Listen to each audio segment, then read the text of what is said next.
বর্তমানে মোহাম্মদ নবীর যে ফিটনেস ও ফর্ম তাতে অনায়াসে আরো 2 থেকে 3 বছর আন্তর্জাতিক ক্রিকেট দাপানোর ক্ষমতা আছে আফগান এই অলরাউন্ডারের। মোহাম্মদ নবীর খুব ইচ্ছে আন্তর্জাতিক ক্রিকেটের ছেলে হাসানের সঙ্গে অন্তত একটি ম্যাচ খেলতে চান তিনি। নবী যদি তার ফিটনেস ও ফর্ম বজায় রাখতে পারে তাহলে তার ছেলের সাথে আন্তর্জাতিক ক্রিকেট ম্যাচ খেললে অবাক হওয়ার কিছু থাকবে না। এদিকে মোহাম্মদ নবীর ছেলে হাসান ইতিমধ্যে আফগানিস্তান অনূর্ধ্ব-19 দলের হয়ে বিশ্বকাপ খেলে ফেলেছেন, তাই বলাই চলে ছেলে ও বাবার একসাথে মাঠে খেলা এখন শুধু সময়ের অপেক্ষা। ভবিষ্যতে ছেলে হাসানের সঙ্গে জাতীয় দলে একটি ম্যাচ খেলার ইচ্ছা পোষণ করে নবী বলেন, এটা আমার স্বপ্ন, আশা করি আমরা এটা সত্য করতে পারবো। হাসান খুব ভালো করছে, সে খুব পরিশ্রমী, আমিও তাকে পরিশ্রম করতে বলি।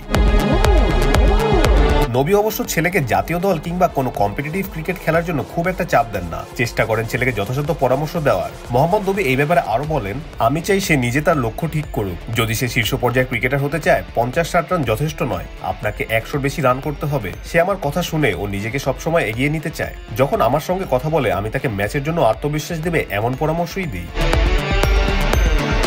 এদিকে নবী গেল কয়েক মাস আগে জানিয়েছিলেন চ্যাম্পিয়ন্স ট্রফি 2025 খেলেই ওডিআই ক্রিকেটকে বিদায় জানাবেন। তবে নবী আপাতত তার সিদ্ধান্ত থেকে কিছুটা সরে এসেছেন। তার অবসরের ব্যাপারে কথা বলেছেন দলের ক্রিকেটারের সঙ্গে।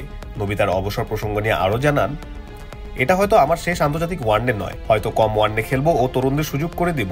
আমি সিনিয়র ক্রিকেটারদের সঙ্গে কথা বলেছি, হয়তো হাই লেভেলের ম্যাচগুলো খেলবো, দেখা যাক, আমার ফিটনেসের উপরে নির্ভর করবে।